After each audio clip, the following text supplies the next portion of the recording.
Hello সবাইকে, কেমন আছো সবাই? আশা করছি অনেক ভালো আছো, সুস্থ আছো। আর আমরা কিন্তু বেশ আছি। আজকে বিকেল থেকে মানে সন্ধ্যা থেকে একটা ভ্লগ শুরু করেছি বলতে পারো। একদম ছোট্ট একটা ভ্লগ। তবে ভাবলাম যাচ্ছি যখন যেটুকুনি পারবো তোমাদের সাথে একটা ছোট ভ্লগ হলেও শেয়ার করব। তো দেখো দিদিভাই রেডি হয়ে গেছে আর আমি এদিকে রেডি হয়ে গেছি। বাইরে না বৃষ্টি হচ্ছে ঝিরিঝিরি, তবে এই মুহূর্তে বৃষ্টিটা একটু থেমেছে। আমি এবার বলছিলাম কি করব বলো তো। আসলে যাব না একটু শাখা পড়তে, দিদিভাই বলছিল কবে থেকে শাখা পড়তে যাবে। আমাকে বলছিল কোনি তুমি কি যাবে। আমার যাও কয়েকদিন আগে পড়ে এসেছিল। আর আমরা যেখানে যাব আজকে সেটা হচ্ছে নৈহাটি বড়মার মায়ের মন্দিরের একটুখানি দূরে একটা দোকান আছে। তবে ওখানে না কম দামে বেশ সুন্দর সুন্দর শাখা নাকি পাওয়া যায় আমি শুনেছি। তো আমি ভাবলাম তাহলে যাই। আমাদের শ্যামনগরে তো শাখার প্রচুর দাম, তো ভাবলাম ঘোরাও হয়ে যাবে আর একটু শাখা পড়াও হয়ে যাবে। কারণ আমার যে একদম মোটা যে শাখাগুলো পরেছিলাম ওগুলো আছে, তবে ওগুলো সবসময় পরি না, হাতটা খুব ভারী লাগে। আর একটু সরু শাখা যেগুলো কিনেছিলাম ওটা আবার কিছুদিন আগে তোমাদের বলেছিলাম যে একটু বেড়ে গেছে একটা, মানে চিড় ধরে গেছে, তো ওটা তোর পরা যাচ্ছে না, ওই জন্য কেনা এমনি দোকান থেকে রেডিমেড কেনা শাখা পরতাম। তো তারপরে ভাবলাম যে ঠিক আছে চলো তাহলে আমিও যাই। তবে বেরিয়ে মানে যেই মুহূর্তে বেরোবো সেই মুহূর্তেই নেমেছে অঝোরে বৃষ্টি। তো আমি একটা ছাতা নিয়েছি আর দিদিভাই আর কোয়েল এই যে ওরাও একটা ছাতা নিয়েছে। আর নিয়ে তারপর আমরা যাচ্ছি। দিদি বললো চলো, তো যা হবে হবে, যদি ভিজে যাই একটু নয় ভিজবো, ঘুরতে তো পারবো। আসলে ঘুরতে ও ভালোবাসে আর আমিও ঘুরতে যেতে তো ভালোবাসি, জানোই ভীষণ ভালো লাগে। আমার আসলে সবার সাথে একসাথে থেকে হাসি ঠাট্টা মজা করতে বেশ অন্যরকম লাগে। মানে খাও না খাও জীবনের আনন্দটাই না আসল। তো দেখো আমরা এখান থেকে টোটো পেয়ে গেছি, বেশি দূর যেতে হয়নি। বাড়ি থেকে খানিকটা বেরিয়ে একজন দেখলাম যাচ্ছে, আমাদের এই পাড়ারই কেউ হয়তো হবে টোটো নিয়ে। তো দিদি ভাই আবার বললো যে তুমি কি যাবে, বলছে হ্যাঁ যাবো বসো। তো আবার বসলাম, এই যে টোটোতে যাচ্ছি আবার গল্প করতে করতে। তবে টোটোতে উঠে আবার বৃষ্টিটা থেমে গেছিল, খুব একটা তখন জোরে বৃষ্টি হচ্ছিল না। তো তারপরে ভাবলাম যে হ্যাঁ ভালোই হয়েছে বেরিয়েছি। যদি এই করে বসে থাকতাম না তাহলে দেরি হয়ে যেত। এখন অনেকটা মানে লেট হয়ে গেছে, প্রায় 6টা তো বেজেই গেছে বলতে পারো, মানে হ্যাঁ 5:30 6টা বেজে গেছে। রেডি হয়ে ভিডিও আপলোড করার ছিল, সেটা করে তারপরে রেডি হলাম, একটু সাজুগুজু করলাম। তো তারপরে আর কি বেরোলাম। আর এই তো বড় মায়ের মন্দিরের সামনে দিয়ে যাব, একেবারে একটু দর্শনও করে নেব। আর আমি একটা বাটিকের কুর্তি পরেছি, মানে 3 পিস সেট, কেমন লাগছে জানিও। তবে হাতাটা না নতুন, তো হাতাটা এখনো লাগাতে পারিনি, আমি হাতাটাও লাগাবো। একটু শর্ট করে হাতাটা লাগিয়ে নেব, 3/4 হাতা লাগাবো না।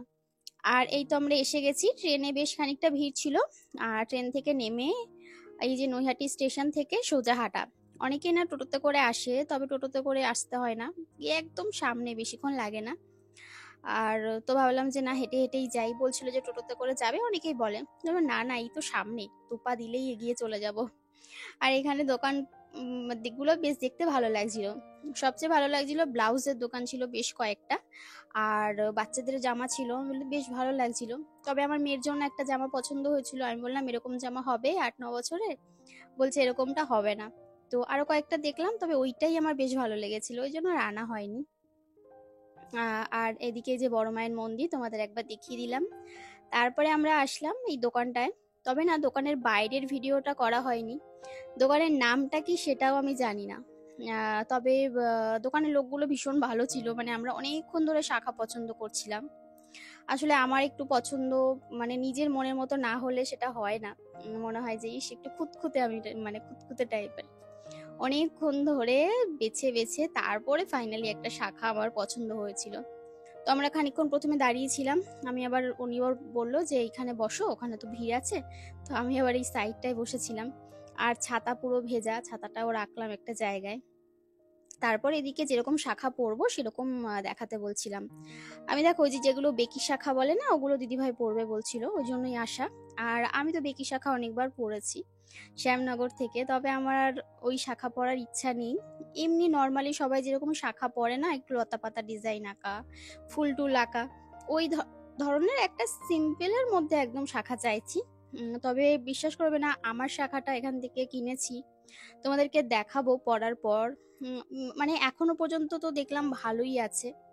আর 250 টাকা দাম নিয়েছে, আর দিদিভাইয়েরটা বোধহয় 300 টাকা মতো নিয়েছে। তবে এই শাখা আমাদের শ্যামনগর থেকে পড়তে গেলে 400 500 টাকা তো নিয়েই নিত। আর এই শাখাগুলো আমাদের শ্যামনগরের অনেক দাম। এখানে বলছে 300 টাকা, মানে আমাদের শ্যামনগরে আরো ডবল দাম। তো আমি পড়েছি তো কয়েকবার, বেশ ওই জন্য আমি জানি দামগুলো। আমি শাখা মাঝে মাঝেই আগে পড়তাম, আর গেলে ভালো শাখাটাই পড়তাম। তবে ভালো বলতে ওই মিডিয়াম যে রেঞ্জের যে শাখাটা সেটাই পড়তাম। কারণ না হলে পোকা টোকা বেরিয়ে যায় তো। এবার ভাগ্য, পোকা ভালো শাখাতেও পোকা বেরোয়। তো দিদিভাই এখানে শাখা পছন্দ করছিল, আর আমাকে এদিকে 4-5 বান্ডিল বের করে দিয়েছে, বলছে তোমার যেটা পছন্দ তুমি সেটা, মানে আমার কিছুতে পছন্দই হচ্ছিল না। আবার 3-4 খানা একসাথে নিয়ে, মানে 3-4টা বান্ডিলের থেকে এক একটা করে পছন্দ হয়েছিল, প্রত্যেকটা হাতে ধরছি। এ দেখো এখন দুটো একসাথে পছন্দ করে হাতে নিয়ে ভাবছি যে কোনটা নেব। তো তারপরে এই করতে করতে দেখলাম যে একটা জায়গায় একটু মানে ফুটো বেরিয়েছে।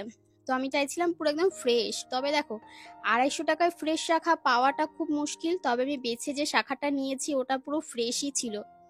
আর আমি আবার হাতে পরে দেখছিলাম যে একদম খোলা পড়া করা যাবে। আমি তো শাখা পরলে খোলা পড়া করা যায় যাতে সেভাবেই পরি, কারণ মাঝে মাঝে আমাকে খুলতে পড়তে হয়।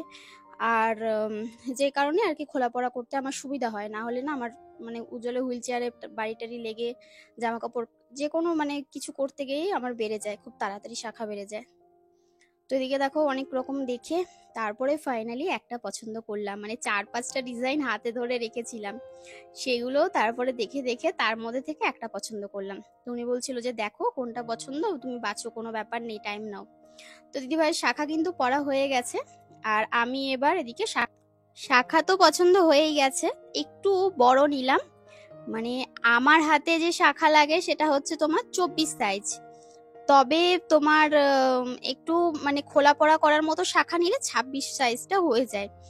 24 সাইজটা হলে একটু মানে কি বলে শক্তভাবে হাতের মধ্যে ইসে করতে হয়, মানে খুলতে পড়তে পারবো না, এরকম একটা ব্যাপার। তো দেখো ফাইনালি শাখা পরা হয়ে গেছে। শাখা পরলে সত্যি কথা বলতে হাত দুটো এত সুন্দর লাগে বউদের, আর বেশ অন্যরকম, মানে লুকটাই চেঞ্জ হয়ে যায়, তাই না?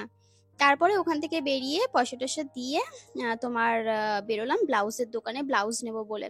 আসলে কোয়েল আর মানে কোয়েল একটা ব্লাউজ নেবে, ওই জন্যই আসা। তো আমি ভাবছিলাম যে আমারও যদি পছন্দ হয়ে যায় আর দামের মধ্যে হয়ে যায়, একটা দুটো আমিও নিয়ে যাব, কারণ লাগে তো শাড়ি পরতে। আর আমার ব্লাউজ খুব একটা বানানো হয় না বলে শাড়িগুলোও পরতে পারি না সেভাবে। তো আমি এদিকে পছন্দ করছিলাম, তবে আমার সেরকম একটা মানে পছন্দ হয়নি। সত্যি কথা বলতে আমি একটু অন্যরকম চাইছিলাম। আমি অনলাইনে একটা ডিজাইন দেখেছি, তবে এখানে ওনাদের দেখালাম, বলছে এরকম হবে না। আর কোয়েল যেটা পছন্দ করছিল সেটা আবার হয় কালারে হচ্ছিল না, নয়তো কোয়ালিটি খুব একটা ভালো ছিল না, মানে এরকম হচ্ছিল। তবে এই দেখো এই যে একটা ব্লাউজ দেখতে পাচ্ছ, এই যে খাদির মধ্যে, মানে কটনের, আমি যেটা হাতে ধরে আছি ওটা এতটাই পছন্দ হয়েছে। তবে ওটা না আবার ওই যে ছোট গলা, মানে বোট নেক বলে বোধহয়, ওই ছোট গলা। আমার আবার ছোট গলাটা অতটা ভালো লাগছিল না। একটু আমি বললাম যে এর মধ্যে নর্মাল গলা হবে এরকম প্রিন্টে, তাহলে আমি দুটো নেব, একটা লাল নেব, একটা এই কালারটা নেব। বলছে না দিদি এটার এই একটাই হবে, লাল হবে ঠিকই কিন্তু গলাটা অন্যরকম হবে না। তো তারপরে যেটা চোখে লেগে যায় একবার আর কি, সেটাই মনে হয় যে নিতে পারলে ভালো হতো। তারপরে আরো অনেক কিছু দেখলাম, কিন্তু সেগুলো আর অনেক কিছু বলতে ওই বাইরে যে কোটো ঝুলানো ছিল সেগুলোই দেখছিলাম। তো সেগুলো আর খুব একটা পছন্দ হয়নি। আমি চাইছিলাম এই যেহেতু গরমকাল তো সুতির শাড়ি কয়েকটা আছে, মানে দুটো একটা ওই এরকম ব্লাউজের সাথে পরলে বেশ ভালোই লাগবে। তারপরে ফুল নিলাম এখান থেকে, কারণ আমার একটা কাজের জন্য ফুল দরকার ছিল। তো তবে এখানের জিনিসের সত্যি কথা বলতে এত দাম, মানে শাখার দোকানটা বাদ দাও, ওখানে তো কম দাম দেখলাম, আর বাদ বাকি যে কটা দোকান ঘুরলাম অনেক দাম। তোমার এই ফুল জুঁই ফুলের মালা বলছে 50 টাকা, তাও ফ্রিজ থেকে বের করে দিয়েছে। মালাগুলো খুব একটা ভালো নয়, অর্ধেক ফুলগুলো দেখলাম কেমন হয়ে গেছে। সেম মালা কিন্তু আমি আমার শ্যামনগর স্টেশন থেকে নিয়েছি, জুঁই ফুলের মালা। তোমার কত নিল, 20 টাকা করে নিয়েছে, মানে ভাবো ডবলেরও বেশি দাম, 50 টাকা করে চাইছিল। আমি আবার ভাবলাম তিনটে কি নেবো 150 টাকা দিয়ে, তারপরে না আমার মানে খুব গায়ে লাগছিল টাকাটা, আমি বললাম না নেবো না, থাক। তারপরে এখান থেকে ফুল নেবো ভাবলাম, তবে পিঙ্ক কালারের ফুল বলছে পার পিস, তোমার পার পিস বোধহয় 50 টাকা না 40 টাকা করে বলছিল। আর এরকম প্রচুর দাম, মানে ফুলে যেন হাতই দেওয়া যাবে না এরকম ব্যাপার। তারপরে আমি বললাম আমাকে তাহলে এক কাজ করুন জিপসি দিন, কারণ জিপসি তো ওই তোমার 50 টাকা মতো নিলে একটু তো বেশি দেবেই। তবে তারপরে অনেকটা কম দিয়েছিল, আমাদের ওখান থেকে আমি যখন আনি আরো বেশি দেয় 50 টাকায়। তো ঠিক আছে, ওই কাজ চালানোর মতো, কারণ আমাদের ওখানে পাবো কি পাবো না এটাই সন্দেহ। শ্যামনগরে না পাওয়া যায় না সব রকমের ফুল। তবে জুঁই ফুলটা পেয়ে গেছিলাম যাওয়ার সময় বাড়িতে। তো তাও এখান থেকে আমি মানে ওই ঠেকা দেওয়ার মতো জিপসি নিলাম। যদি জুঁই ফুল না পাই শ্যামনগর থেকে, তাহলে আর কি এই ফুল এই দিয়ে কাজ চালাতে হবে। তো জিপসি নিলাম, আমি বললাম আমার একটু বেশি করে দিন, কারণ আমার একটা কাজ কাজ আছে যেখানে আমার জিপসি লাগবেই। আর তারপরে আর একটা ফুল দেখলাম, ওটা পছন্দ হয়েছিল, তবে ওটা বুঝতে পারছিলাম না যাবে কিনা, যেটা করতে চাইছি। তবে কালারটা বেশ ভালো লাগছিল, তোমার ল্যাভেন্ডার কালার, মানে পার্পেল কালারই বলতে পারো। তো নিলাম, তা যাই হোক, এটাও নিল 50 টাকা, মানে এই জিপসি নিয়েছে 50 টাকা, এই ফুলটা নিয়েছে 50 টাকা। তারপরে বাড়ি যাওয়ার সময় ভাবলাম একটু ফুচকা খাবো, ফুচকার দোকান আর কোথাও খুঁজে পেলাম না। তো তারপরে বাড়ি ফিরে গেছিলাম। তো চলো আজকের মতো এখানেই, টাটা।